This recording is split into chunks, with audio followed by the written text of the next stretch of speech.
I never recommend the checklist approach because that can make you blind to certain things.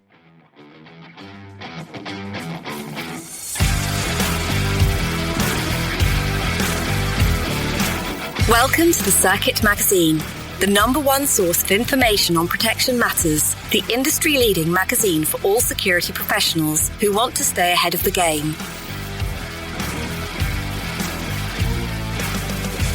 Due diligence for your principal or your prospective principal. I'm here with Elijah Shaw, and we're going to be talking about our forthcoming interview with Colin Tansley, Managing Director of Intellect Group, who very kindly spoke at the Bodyguards for Kids initiative that we as the Circuit Magazine supported.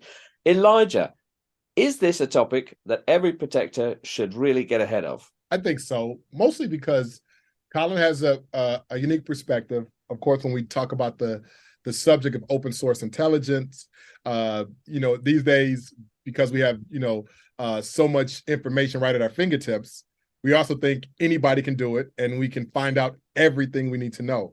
And so I think that in and of itself creates blind spots. And so someone like Colin kind of offers a counterpoint to that and some things that we need to think about and some best practices. So I think that's really important. Because it's not just what your principal is doing that exposes them that you need to worry about.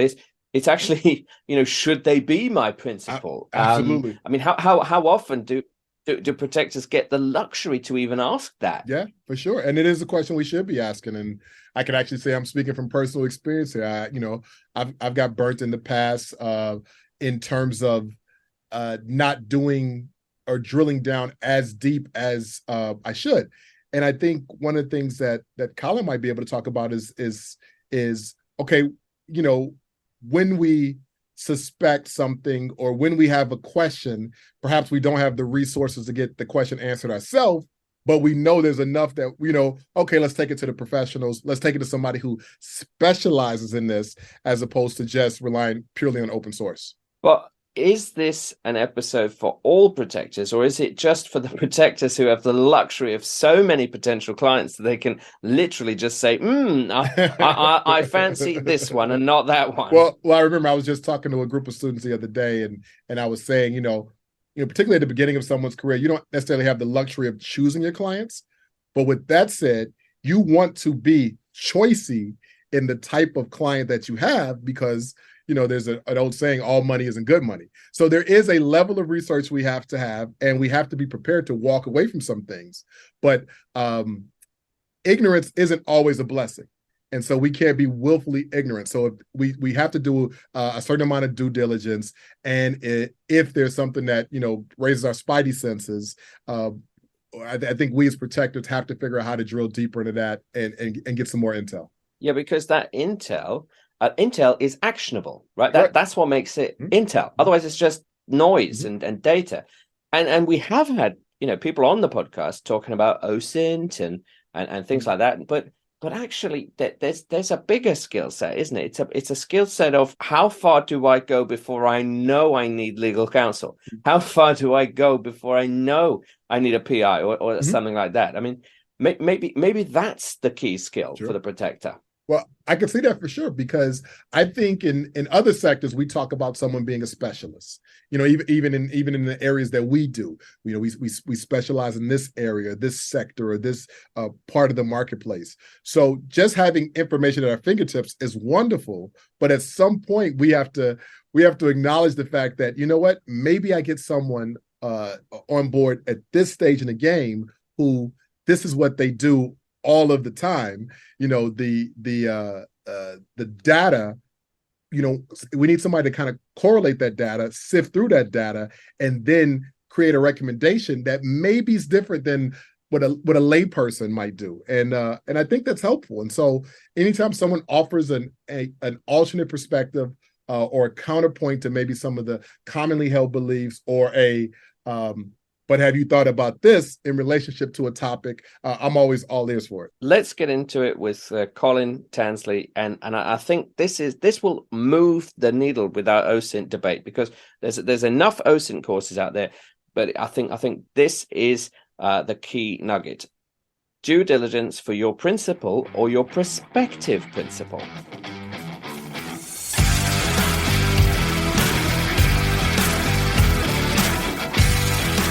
And now, let's meet one of the contributors to the Circuit magazine.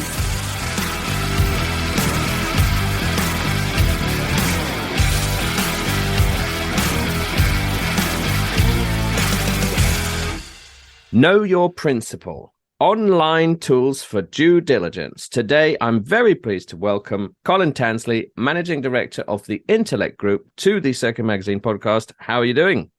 I'm good, thank you. And thank you very much for the invitation today. And it's great for you to come back, as it were, because many people will remember you gave a great presentation at the Bodyguards for Kids initiative, which was great for the community to raise funds. But I thought, why don't we delve into this concept of knowing your principal? Because many people would think, well, I know my principal already. What's the problem we're trying to solve here? Yeah, it's a really good point. And I think for a lot of the clients I service, we talk about know your customer because they're bringing financial services, they're bringing people on board. They've got to be satisfied that the person they are working with is not entangled into money laundering, organised crime, terrorism, etc. So it got me thinking about, it'd be really helpful for, your client base to understand how important it is to know their principal. And, there's certain things you can do online to find out about people. I mean, one of the important things we were chatting offline there was, are you going to get paid? Is the person you're working for solvent? It's very, very easy to create an online persona of being very rich and you can appear to be a mover and a shaker, but the truth may be somewhat different. So it's important to be able to use all these incredible tools that are out there to make an assessment and make a decision as to whether you're going to work with that principal or not. Okay, so that is quite eye-opening because usually when I think of due diligence, I as you said, are they under sanction? Is there money laundering and so on? But are you going to get paid? That's actually a fundamentally good question. But what about you? Where does your passion for this come from? Well, I think most of it comes from my background in policing. So I joined the police in 1981, but going back to as a kid, I always enjoyed solving puzzles. And I think it came from that, being inquisitive and curious. I spent nigh on 30 years in the police, and I was fortunate enough to learn so much from so many different people and be exposed to all sorts of investigations and, worked in different departments. And that gives you a passion for that sort of work. And I think when the internet arrived on the scene, it opened up so many opportunities, and one of which I embraced when I set up my company back in 2010. And I thought, well, I'll start offering online investigations and training, and it's just kept me busy ever since. And I enjoy it. I like the challenge. There are times, you think I'm getting nowhere, and then all of a sudden something happens and you're into like a little sort of seam of gold sometimes. But it's that's where it all comes from. And my career really has been about investigations, risk, security. So it stands to sense for me that I continue to do that. And a lot of it, certainly in the latter years in the police, was involved in intelligence. So this is for me, it's a form of intelligence gathering. Okay, well that makes perfect sense, and there's a lot of protectors out there who've made the jump from law enforcement or military or even other agencies. But what about the protector that's completely uninitiated in this topic? The one, a protector who's just like, well, I just need a job, or maybe they've just taken lots of jobs without maybe enough due diligence. What should they better understand? You see, this is and I get that. I've seen many, many people that are excellent, police officers, but they are sometimes a little bit sort of wary of computers. And I worked for an organisation for some time. A lot of sort of veteran sort of police officers. I don't go near computers, and they're not my thing. I don't understand them. Unfortunately, they've taken over our lives, so we need to understand them, and they're a key part of pretty much every single job we do now. But and we don't have to be.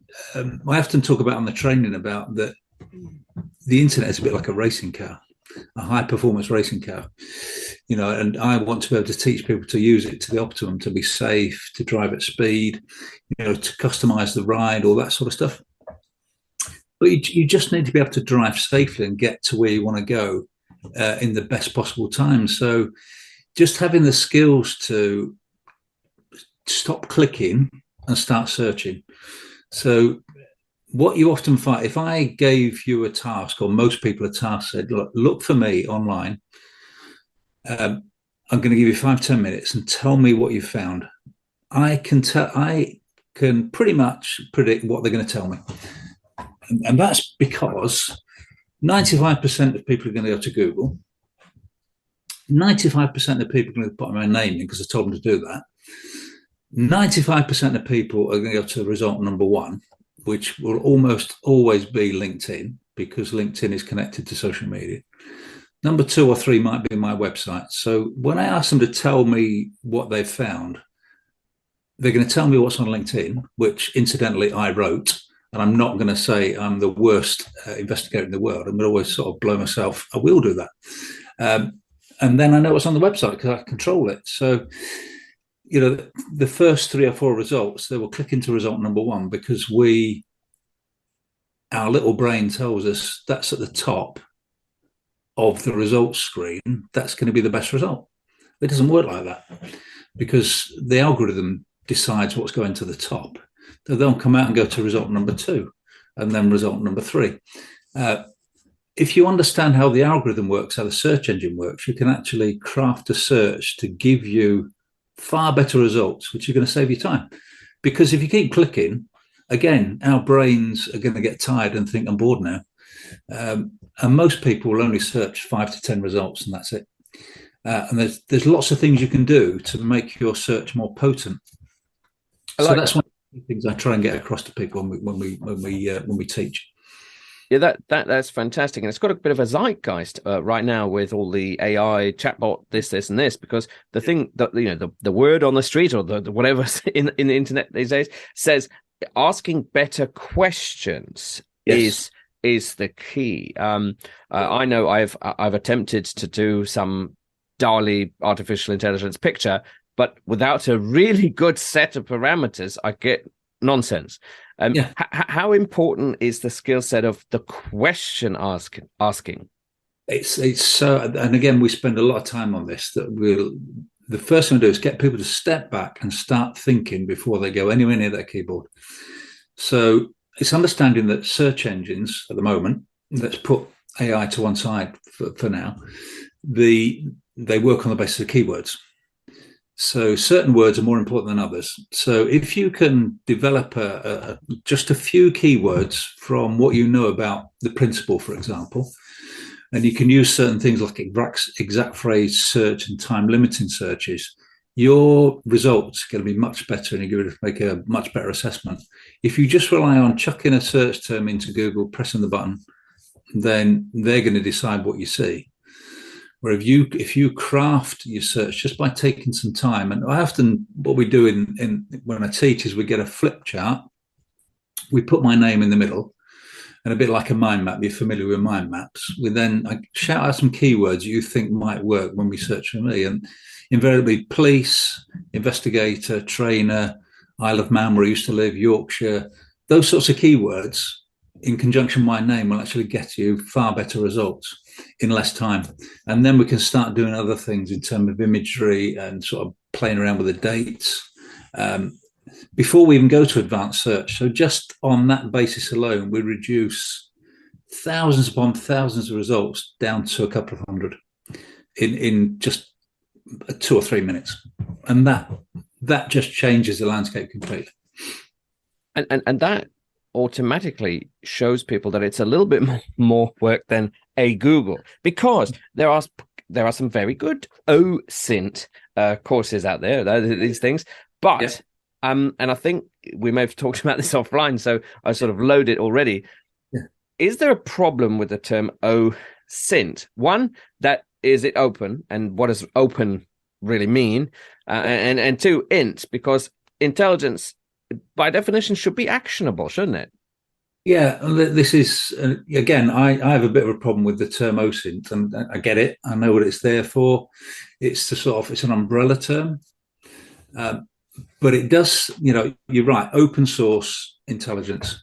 Open source is anything that's available to us for free, basically. Not everything you will need to build your profile is going to be free. Some stuff increasingly you're going to have to pay for. Arguably, that's closed source. So I have certain databases I can go to and do certain things.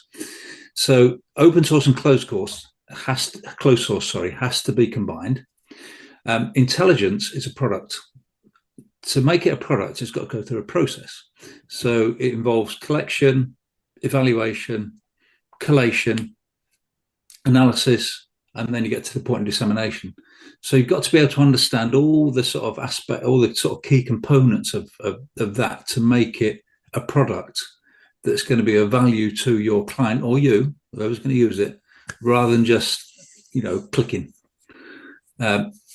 So it is stepping back, as I said, taking time, thinking about what you're doing. The speed will come later on, but if you get the component parts right, your product's going to be superior to your just clicking. And so what would you say to a protector who said, well, I really want to go on an OSINT course? Should they go on an OSINT course, or should they leave that to the intelligence people? No, I think that everybody should do some sort of course. It's like anything, isn't it? We don't just jump in well, some of us do, I think, jump in a car and drive, but any training is going to help you because it's going to give you a perspective on things, isn't it? It's going to leave you better equipped. The people where I tend to operate the most is enhanced due diligence, which is it can take days to get where you want to go because you're building a very, very detailed intelligence profile of somebody or some various people and companies, and that can take a long time. But we should all be able to do a level of due diligence to satisfy ourselves. And it doesn't, there are various courses out there. There's some very technical courses. I like to think what I teach is a combination of skills and resources. So I always maintain that, anybody can stand in front of you and say, that's a fantastic website. That's really good. This social media platform is fantastic. And this little tool used to exploit it's great. But it's more than that, because you've got to have those skills, being able to analyze information, decide whether it's credible or not, be an investigator. Things like, and often gets missed, I see a lot in the sort of OSINT community, is not having a record of what you've done. So when a client says to you, hey, can you tell me where you got that from? And you go, oh, well, an answer I've had in the class, when I asked that very question, I was on the internet. Really helpful. Overnight, I have a client in the US, and he's come back to me and said, look, my client has asked where you got this from, where this piece of information is. It's in my records. I've just sent it back to him. If I couldn't find it, that would make me look very, very unprofessional. And I like to think that, and I'm not the only person that does this, and it's not unique, that with an investigator's background, you understand the importance of record keeping, integrity. Again, you're going to get people coming to you, and I'm sure, your listeners will get people that think that, you're going to do bad things. Can you hack into this person's Facebook account? No, I can't. You talk to the wrong person. I'll only do what's lawful and ethical. And I've got to justify what I do under data protection legislation as well. So there's all those considerations. So it's not just a matter of clicking. There's lots to take in. So I think, there are lots of courses out there. I think you've got to look and see what it is you want. And there's a whole sort of, and again, in your industry, I guess, lots of sort of different price points as well. But I'm really kind of excited about the documentation thing you said. And it's weird to be excited about documentation, but I can immediately see something happening. Let's say you didn't document that you observed your potential principal in a photo eating a hamburger, but you know that they are apparently vegan. Yeah. Suddenly you're going to get lots of people going, where's the evidence? Where did you get it from? And just because it was a small detail, if you haven't documented it, you're going to look unprofessional. Yeah, absolutely. And it goes back to my, things that I suppose when I was in the police, many times you go to court, and we would. I'm going back to the early 80s and when I started. So you'd always have a pocketbook, and you'd have to record everything in your notebook. If it wasn't in the notebook, as far as anybody was concerned, it never happened. And that little sentence is always in the back of my mind. So I do get asked by clients, how do I know you spent that amount of time on that particular investigation? Well, I've got a record. I'm quite happy to share it with you. And the records that I use will actually record every single search I've done as well. So if there's an omission, if I've not searched for something, then that would show up in the keyword searches. So yeah, and it just gives me a better feeling about the investigation. It provides them some comfort, and it is about professionalism, really. Yeah, I can totally see that. And then maybe even from a mercantile perspective, if you are charging, yes, there are many occasions you're charging for the exact output, and someone with 30 years experience can do it in less time than someone with no experience. So there is that. Yeah. But that element of documentation, especially when you're researching your principal, because maybe this is a good juncture to say, well, what can go wrong if you do not do your due diligence around your principal? Well, let's say that you're approached by a potential principal to do, they want you to work for them, and it transpires they've got a business in Colombia or Mexico that looks on the face of it did pharmaceuticals, and you are protecting them and moving around with them, and then it all comes out that they're involved in drug importation. Potentially at the very sort of from the very off, if law enforcement are involved, they're going to be looking at this thing. This person, the EP agent, is perhaps involved in this, and could very well be arrested and investigated for sure. And reputationally, that in the days of the internet and the Google, then anybody that's searching them from the future, they may not be named as such, but the EP agent was also arrested as part of this investigation. Now, that person potentially is then finished in the industry, aren't they? Within legitimate sort of for customers. Yeah, and at the very least, and our listeners will know of the wider global context, no particular country, if you get in the way of an investigation from law enforcement, even if you haven't done anything wrong, that's right. You don't want to get in the way. You don't. Which could be as simple as you drove them away somewhere. So I know it's a tangent, but I think people will relate to that. What are the kinds of things that, apart from unlawful activity like that, what are the kinds of things that one should be interested about a potential principal?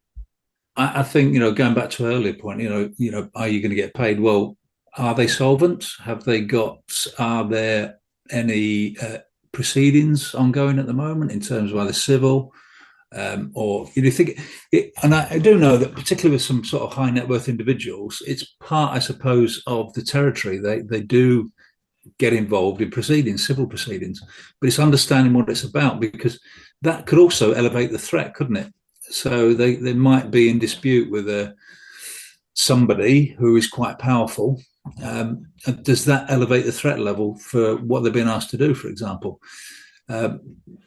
What countries do they operate in? Does it mean they're going to be required to travel to a particularly risky jurisdiction, for example, which I don't think for a minute they'll be overly concerned about, but you do need to assess that. So I think there's a whole, who are they associated with? Who are the friends?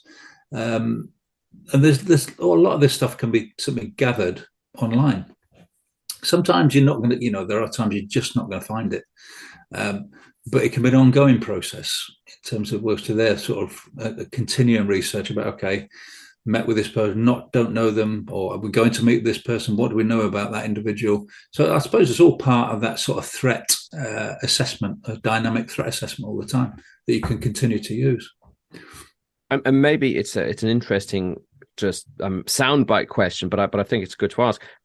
What's one of the more interesting sort of things you've learned through an investigation? Is there anything that particularly stands out? Well, where do I start? I think the one thing several things I could say. One thing I would say is you've got to read the information and understand what you've got in front of you before you even touch the keyboard. It's very easy to just go name, and then you're off. And then you realise, in actual fact, I could have learned that by reading that in the brief. So understand the information in your possession, first of all. Secondly, understand your objectives, because there are so many rabbit holes you can go down if you don't go onto the internet or the web with a plan in mind. So you've got to do that. And be critical of everything you see. There's a little poster I use at the end of the course saying question the answers. So a really important skill. And the other one, and it's an acronym that many police officers will be familiar with. It's called ABC. And again, I use this a lot. Assume nothing, believe nothing until you check everything. That's very, very relevant for the digital world. Particularly with imagery and videos and all that sort of stuff. It was only the other week that the Pope was seen in a puffer jacket, which was not his. But then conversely, and maybe you will never get a sense of this, but do you think there's maybe a danger if the client finds out that you found out too much about them? Possibly. Yes, it's an interesting one, isn't it? I would have thought that most clients there'd be an expectation that the person that they are asking to take care of them would be looking at them to understand them and what the threats are. One thing I would say is that, and I've seen this, in real life. Very rich people can go to some length to remove information about them online. There is software out there that can do that, but there's also, I've seen examples of ultra high net worth individuals instructing law firms to tell journalists to remove information, or other agencies to remove the page. So sometimes just your online research isn't enough. Sometimes there needs to be a bit more about talking to human sources. So remember, it's just a part of the jigsaw. There can be other things you have to do. So I don't think it's probably anybody in this field. I would expect them to be asking questions of the principal people around them. And I suppose using the internet is a bit like asking questions, but you can do it. You can do it, not covertly if you like, but it's not it's not on a sort of face-to-face basis. Does that make some sense? Yeah, it's not like you're rocking up with a clipboard. How many times a day do you it's not that overt. But you mentioned before, of course, the human and other methodologies. There are paid services out there. Could you give us a flavor? Because some people say, "Oh, I'll subscribe," and then they find out it's a lot of money. But what are some of the added benefits of these paid services? Some are very, very good. I've seen some excellent ones. I worked on an investigation recently and used I'm not going to name it was focused on 2 particular countries. And this particular database was excellent at getting corporate information from those countries, something I wouldn't have been able to do because it was done by way of APIs. So it wasn't cheap, but it actually saved me time. It provided a better service and a quality to the client, which I was able to overlay that with open source. So there are lots of that was a system called Interfax, Spark Interfax.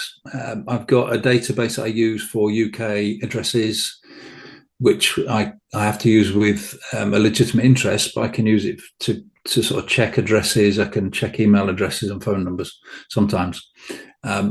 It's not the sort of stuff you would find on a normal search engine type inquiry. So there are lots of data. Some are very, very expensive. Some are sold by very slick salesmen who claim they're going to solve all your problems. But again, I'm going to refer back to my policing days, post Ripper, when, I was in West Yorkshire Police. So it was a very familiar tale about the incident room having the floor strengthened because of the amount of paper there was in that particular part of the police station. So after that, when the inquiry had finished, and then there was a look at how the police handled that, and there was certain quarters are quite critical. They talked about computer systems, and the one that was introduced was called Homes. So it's a Home Office large major inquiry system, and there were certain people that thought that this was going to be a system you press a button. It was like a whodunit button, and you'd work out who. It doesn't do that. All it did was manage the inquiry very, very well, after saying it's got a lot better over the years. So there's no one computer system that's going to do everything. And you've got to cut your cloth accordingly. And there's some very good databases out there, but only ever part of the picture. And I recently worked on an inquiry where an individual's reputation has been tarnished by what appears on a computer system. It's referencing to information that's 20 years old, and it's sort of stating this particular individual is politically exposed, which might be an issue for some of your your clients, customers, whatever. That if somebody's politically exposed, they are seen to be at high risk of bribery, corruption, and this guy's being tarnished by this particular piece, which is on a system. Well, the system's got it wrong, because that maybe 20 plus years ago that was an issue, but not anymore.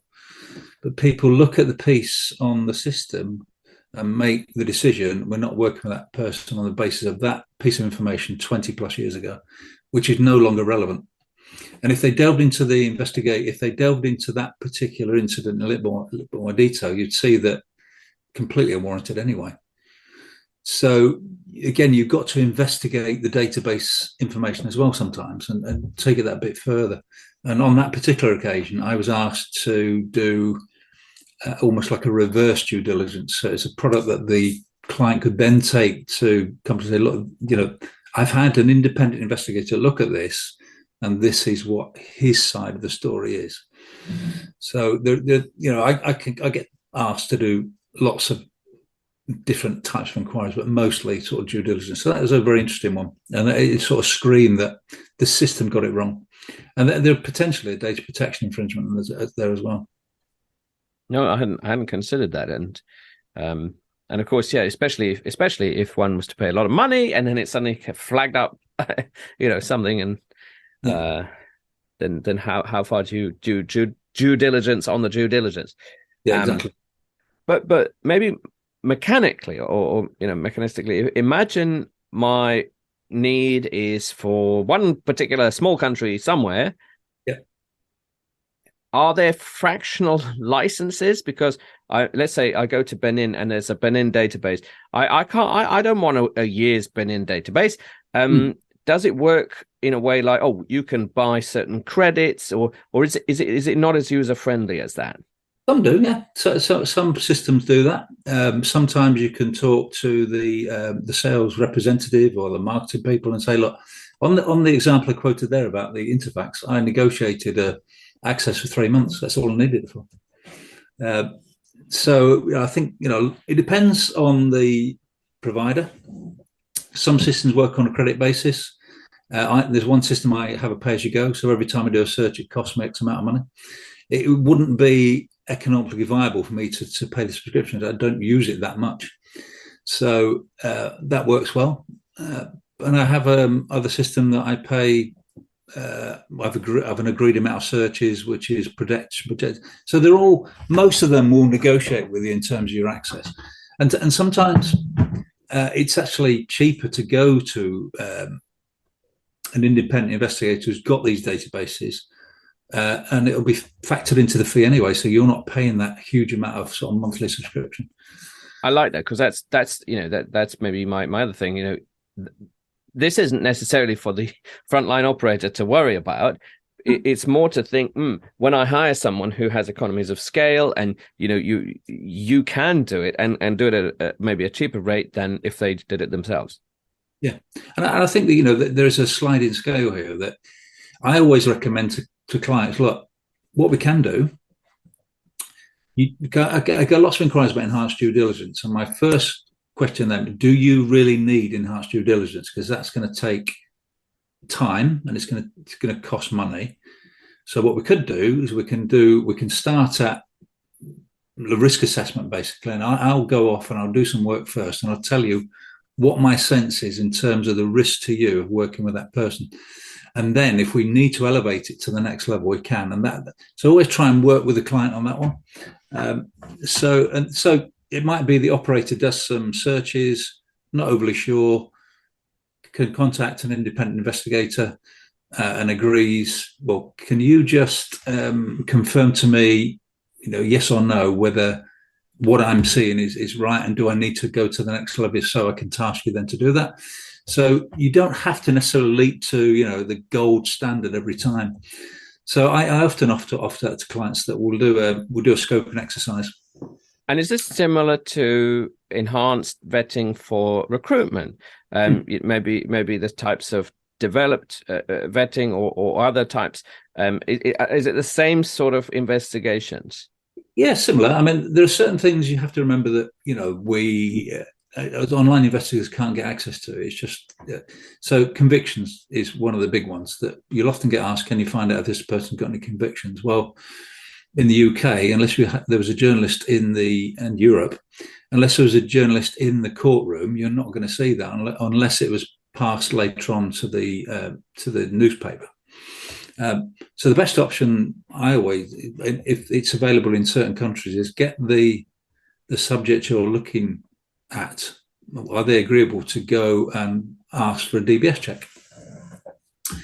Which is very applicable to employee screening. So if any of your client base was looking to employ people, I would always suggest get the prospective employee to go and get a DBS check. Then they've got to go do the work, and they can bring the certificate, and that's something they can hold on to for a couple of years. So there's lots of companies that sort of sell this as a service. When in actual fact, it's much easier to get the person involved to go do it. It's just easier. No, that's a good shout. Yeah, I mean, I'm looking at synergies between some of the other things we've had, and we had a lie detector professional on before, where they're looking out for temperament as well as so on. Now we mentioned very briefly some of these fancy AI tools. Now, whether or not AI exists, or it's ML, or it's just heuristics, or whatever it is, it seems to be smarter. Any thoughts on such tools for the investigator? Yeah, I've been looking at it. I think any of this sort of stuff, when it comes in new into the market, people grasp it and say it can do all these things. It's interesting. I have used it a couple of times for jurisdictional risk. So because it's pulling multiple sources, it's quite helpful to go there and ask the question. But I wouldn't use it without validation. And I certainly wouldn't use it to search for an individual, because of the, anything you put into these sorts of systems is going to probably be kept by the system itself. And it's no doubt keeping your IP address and other information as well. And I know there are some concerns about privacy in relation to the I'm not going to name that, but the most popular one at the moment. So I have looked at it, I have used it, but only in certain circumstances. I think it's one of these, for me, I'm just going to sit back and watch where it goes. Ultimately, it's going to become a paid platform. Anything that's popular like this, when it gets to sort of following, at some point, we're going to have to pay. So I'm sort of watching with interest. I think, we said there is a skill with it about asking the right sort of questions and framing the right question to get the response you need. But, it could very. I know there are some concerns about the political leanings as well. That it will, but where's it getting that from? Yeah, and there's that wonderful urban myth, which the journalist claims it's real. So let's just give them the benefit of the doubt. Where the journalist said, "Well, tell me about myself," and they made stuff up and then defended the made-up answer. Yeah, yeah. And it's human beings that program robots, isn't it? And there is an element of learning going on with that as well. But I would say proceed with caution might be the sort of best term. I know, I like it. So what do you think we should sort of say if we give advice to the executive protection operator? Maybe a team leader, they're probably thinking about how to structure their team. They might put an analyst on their team in the future. Those are bigger questions. But if I'm an operator and I'm just me, what can I do? Where's my entry point? I think just being able to use search engines more effectively is a key skill. Just knowing that you can do such that I can get a feel for somebody or something, generally speaking, about 30 minutes, just by using certain sources. So I never recommend the checklist approach because that can make you blind to certain things. I've done this, I've done that, I've done that. And I think you've got to be agile enough to move in certain, I don't always follow the same path. So, what's going to take me there? What am I seeing? Knowing when I'm going to need more time.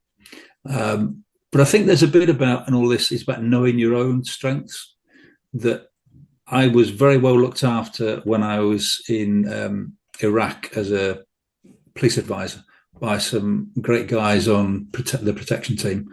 I would never sort of, whilst I know how to use firearms, and I know I was trained as a soldier, I would never put myself in those shoes because they're far better than I am. And I think there are times where you've got to say, well, I need to speak to a specialist. But it's knowing when to do that. So I think we can all educate ourselves to a point to use the car better, to coin that phrase. But if you want a racing driver, then go speak with a specialist. Okay, great sentiment. I like it. So how can people get in touch with you? Where will we next see you? Are you writing anything that people should have a look at? I've got a book that's available on my website. The website is intellect-group.com. There's a book that's called The A to Z of Desktop Due Diligence. So that's like exactly as it says on the tin. There's A means something, B, etc. And there's a list of resources in there. And there's two options. You can buy just as is now, or you can buy with updates. And what I do is occasionally I put a video in or I put some other bits and pieces in. So it's like a one-off fee, £50 that you pay. I am, funny enough, I had a conversation this morning about writing a business book, and it's something I really should do. The thing about the internet is that the minute I print that book, it'll be out of date. But I suppose if I talk about the principles behind it in terms of investigations, that would probably work. So it's something I need to apply myself to. But there's all about the training on the website. I offer all sorts of options, one-to-one like this, public courses, in-house courses, mentoring. We've got an e-learning site where there's certain things on there you can do. There's a module there for free. So I'd like to help people in this, in this field anyway. So, and I'm always up for a chat. So you can contact me through the website. You'll find me on LinkedIn. You and I connected. If I can't help, I will say so. If there's certain things I can't do, I will either know somebody or find somebody. But that doesn't happen that often. I'm not being arrogant there. It's just that I know my sort of strengths, which is online investigations. Perfect, and I'll add those links in the show notes to your site, so it's easy to see, as well as, of course, your profile, so that people can connect with you. But yeah, this is fantastic, and I think it really has developed the OSINT question, because we have got annals in the Circuit Magazine and Circuit Magazine podcast talking about, did you know OSINT is a thing? That's fine. But I think this takes it to the next level where we say, all right, but what's intelligence? What is open source? and then actually, is it all about finding out about your principal, which I think is a good progression. Yeah. So, Colin, thank you very much. This has been another fantastic edition of the Circuit Magazine podcast.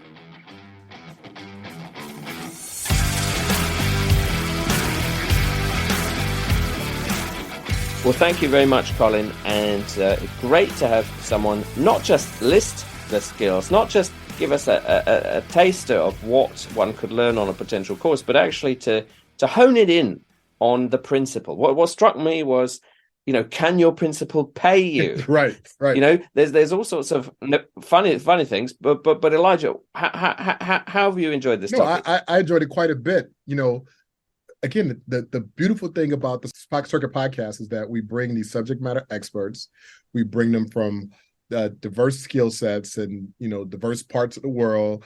And they all bring, what a buddy of mine, Mark James, calls the special sauce. So a unique way of approaching a topic and breaking it down and showing you their perspective and allowing you to make a choice, but also just saying like, hey, have you thought of it this way? And that's something I think that Colin gave us in this episode. Yeah, and maybe we can't all do it ourselves, and there are benefits of going to a third party because we're not going to need Benin threat intelligence all year round, are we? Absolutely. I mean, if you think about it, some of these systems cost, hundreds or in some cases thousands of dollars in terms of the subscription piece. And if you think about the amount of money and the amount of time that you might use it as an individual protector, it might not make sense financially. But if you can hire a service, if you can hire an individual that already has access to these systems and you pay them their fee, that makes complete logical sense. And I'm sure if you're strategic in the way that you handle it, you can get that billing back. You can bill that back to the client in some way, shape, or form. No, that is a good point. Yeah, because it's not all on you, and advanced work is, of course, billable hours. That's right. So building on that, and of course, for those people who attended the Bodyguards for Kids initiative with Chris and Danita Grow, the Circuit Magazine were a media partner. Colin was very much building on that presentation, going a bit deeper, which I very much appreciate. By the way, you might have seen we raised over $22,000 for St. Jude's Hospital. Bravo. Which is very, very good. It's more than the recent raising for the Protectors Fund. I will leave that with you in terms of food for thought, our audience. But the Protector audience definitely care a lot about the poor children who are served by that. Sure. So, what other initiatives have we got coming up? I know you've just finished a course. How was that? Sure, bro. It was amazing. I did my 10-day course, which is a combination of the celebrity protection course that I do and then an advanced course I do for returning students. We had some great men and women from all over the world, including the UK. So you got some people from your end came down to attend from where else? From South Africa. They came in and then so we had some international students and of course some Yanks. But I had a great time. It was a great experience. Had some great world-class instructor. Joe Atura joined us. Eric Parker, of course, my partner, Mark Six James. So we had some great instructors in. So it was a wonderful time.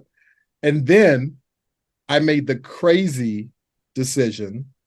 I scheduled this course just right at the beginning of it. The course ends right at the beginning of this major operation I did. So I helped produce this. From the security standpoint, I helped produce this festival for a client of mine, and it was a massive undertaking. We had 100,000 people over 2 days, and of course, all of the security and logistical concerns on that. Now, I worked with some great partners on this, but it was a lot. So that wrapped up just this weekend, and I really need to be soaking in a bathtub as I record this episode. How can I be sure you're not doing it now? You very much deserve it. Yeah.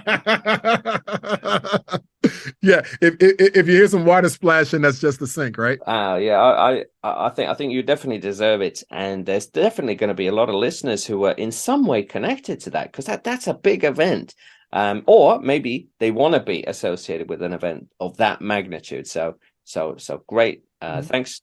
Well, again, the beautiful I'm sorry. The beautiful thing about that, and it played a little bit into my thinking, was that, some of the people that were going to attend the course, if there was a way I can give them some exposure and they could see like a peek behind the scenes operationally on how something like that happened. And I was able to do that. So that was, maybe that was my way of giving back to the community. Of course, I put them to work and I paid them a fair wage for that. But I created an opportunity. I had some need for some talent, and so why not? So it worked out well in that case. Which sounds awesome, and I love the pictures on Instagram. So and in the Protector app, and in the Protector, yes. Thanks for sharing those with us. And actually, just apropos, Protector app, BBA Connect app. Even today, there's been an example of how that app has been useful for our community. Somebody asked me for someone in some place. What did I do? I went on the app. I said, who's in that place? And the answer came back, and then boom, they're talking. That's amazing. And that's what we strive for. Yeah. It's it's great because even I'm supposed to be behind the scenes, but even I can make a difference by just harnessing the app, which I think is testament. So if I can do it, you can too. But apart from that, what have we got coming up? Let me think. On the 26th, 27th of April, I will be in Birmingham at a security event. I'm doing something on convergence. I'm doing something on resellers, distributors. On the 11th of May, I will be in Alexandria for a convergence event with loads of people, including Joe Otero, you mentioned already. He'll be there very kindly helping us with a panel. Chuck Randolph, Brandon Sheffield. And hopefully I can get there if I can get the schedule cleared. Yeah, but I have to be careful for the audience because I don't want to rock up and say, "Where's Elijah?" And then. Oh, sure, absolutely. Yeah. Can we add the disclaimer at the end of this? Like, how at least in the U.S., with with these medical prescriptions, at the end of that they have this legal disclaimer that just says, this may not work, and you may die from this. So my point is that when we say if I'm coming to one of your events here, we just put if the client allows him to get away for 20 minutes. Yeah. Let's put a disclaimer on that. It's a bit like the cure for something. Side effects might mean does not cure and might actually kill you. Exactly. Yeah. So yeah. All right. Well. Let's not promise too much, but that should be fantastic. I'd love to see everyone. Alexandria, Virginia. But apart from that, we got the latest edition of the magazine, and we've got some great podcast guests lined up. Of course, we're always looking for more, but just a sneak behind the screen, we actually do have a very nice cast for this season 3 that we're already in. So, from Elijah and myself, this is fantastic. Looking at due diligence for your principal and your prospective principal with Colin Tansley. This has been another fantastic edition of the Circuit Magazine podcast.